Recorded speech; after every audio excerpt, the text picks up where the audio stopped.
Voici la Audi RS3 Performance Edition. Complètement de travers. Oh les mains. Pour une voiture ici, on est dans une citadine là. Elle est très belle dans sa couleur bleue qui est spécifique à celle-ci. Et il n'y en aura que 300 de produites.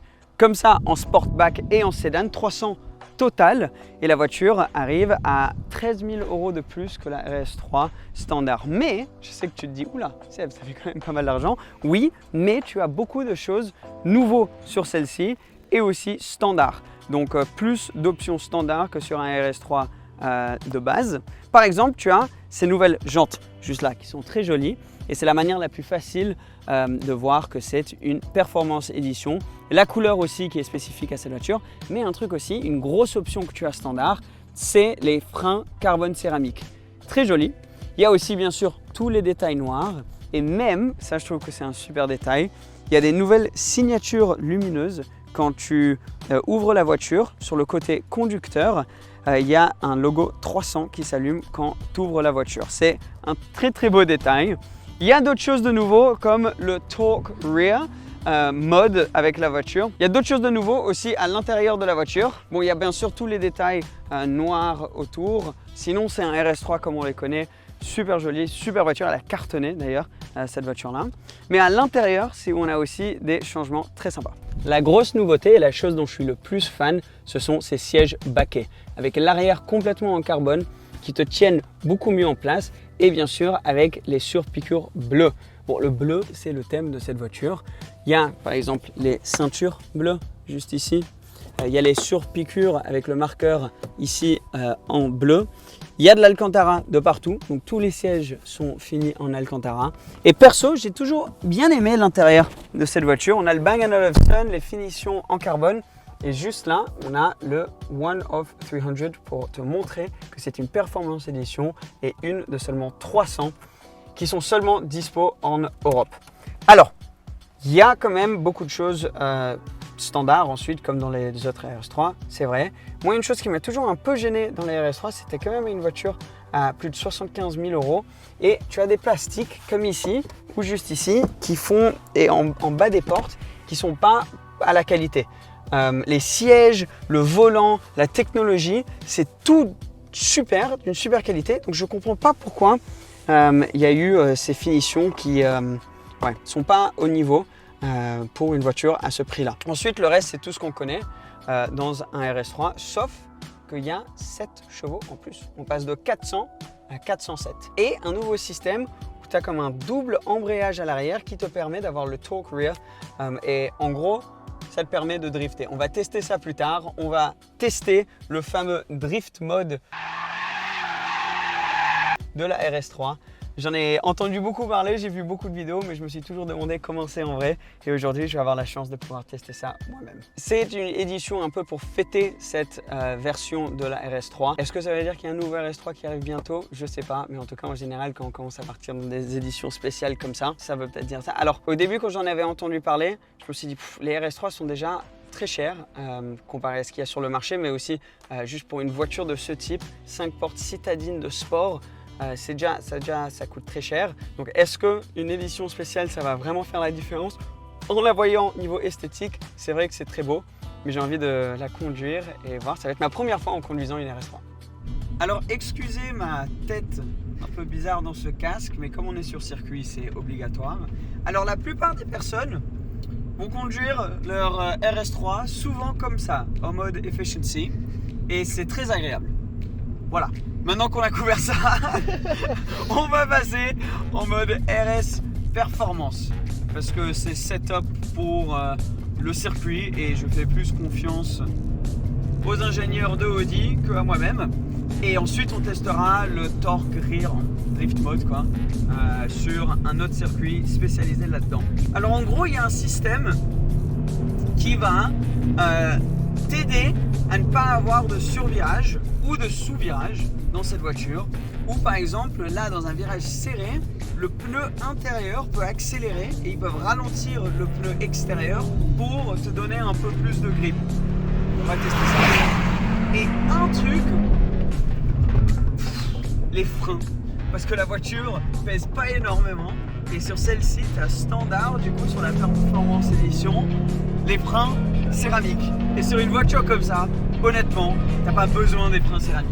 Alors on est bien sûr en quattro, donc 4 roues motrices, mais franchement, j'ai pas l'impression là, sur ce premier tour, qu'on ait vraiment beaucoup de sous-virages. Oh les freins!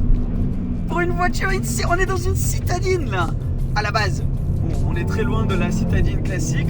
On est en citadine et elle freine, honnêtement. J'ai eu la chance de rouler en R8 aussi aujourd'hui.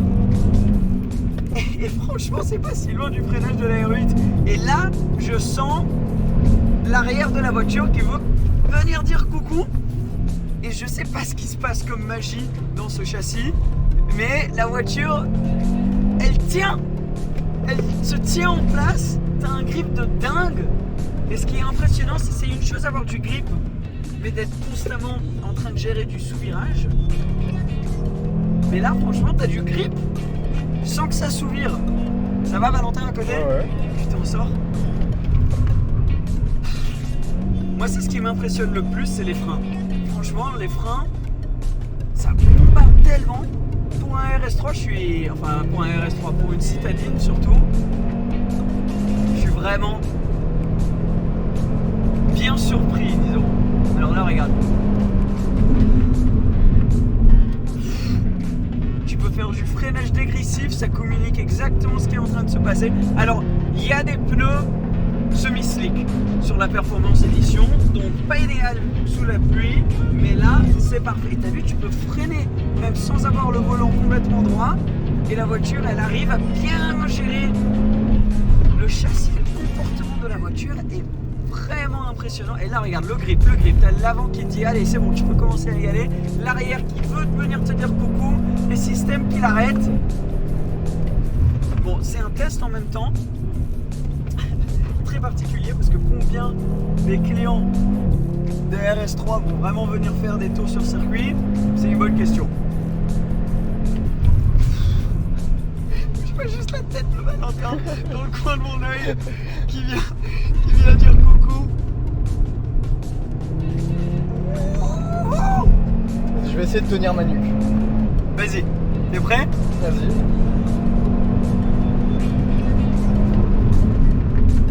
Waouh, ça force. Waouh. T'as vu? Ouais. T'as vu sur les freins, c'est vraiment un truc de dingue.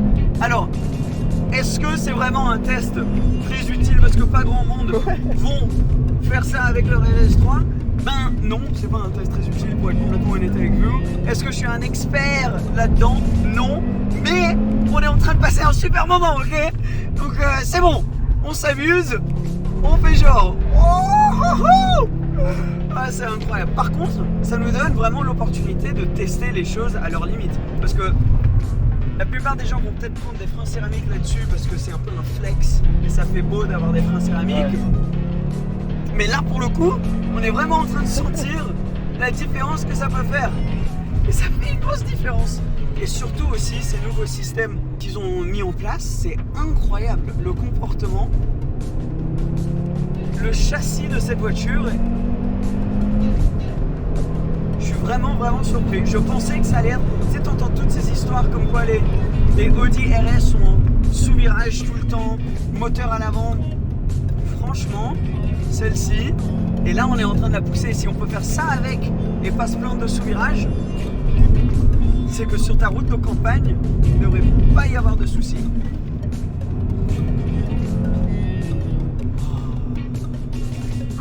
Conclusion du circuit.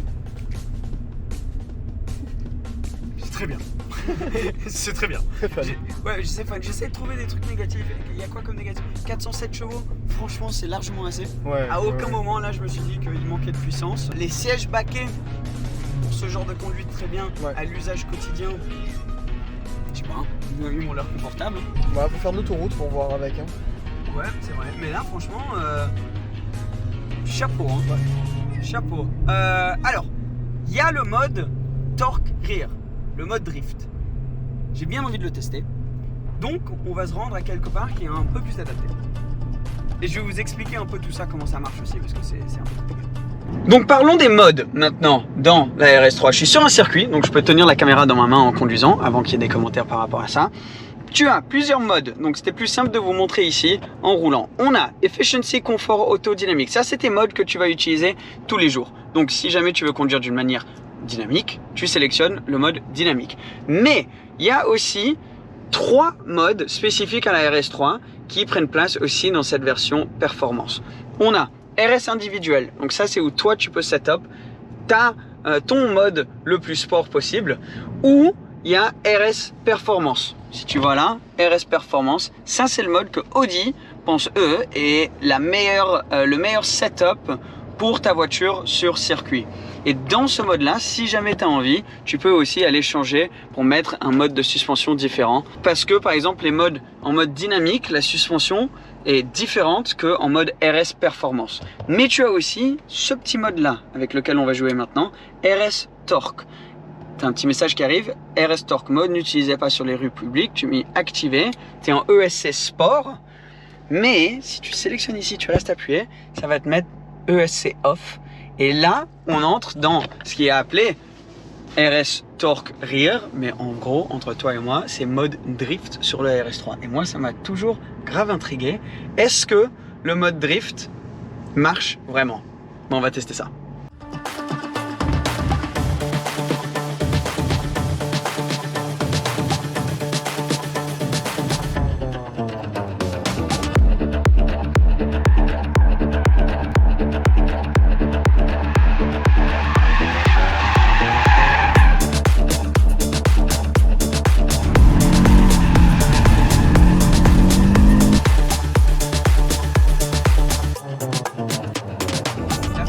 C'est incroyable, tu peux vraiment drifter en RS3. Le mode drift, c'est pas un bluff, regarde. Je suis complètement de travers.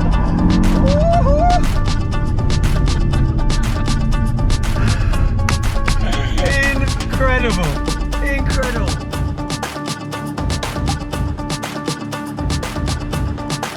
Le mode RS Torque Rear, donc en fait torque à l'arrière, le mode drift en fait, c'est top. Moi je croyais que c'était un bluff, mais tu peux vraiment pour le coup drifter en RS3.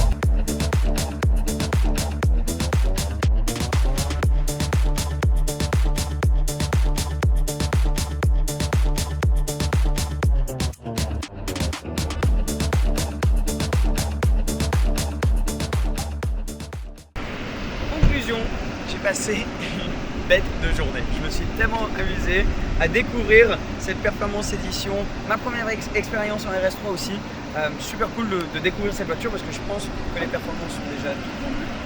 Mais cool de voir les nouvelles technologies que Audi met sur cette plateforme et potentiellement les choses qu'on va voir venir sur la prochaine version de la RS3. Super fun. Je me suis éclaté. C'est une voiture tellement cool que ce soit sur circuit, en drift. On n'a pas pu vraiment la tester sur route. C'est comme ça. La famille, merci énormément d'avoir regardé cette vidéo, pour votre soutien. Merci à Audi bien sûr et je vous dis à la prochaine. Ciao, ciao.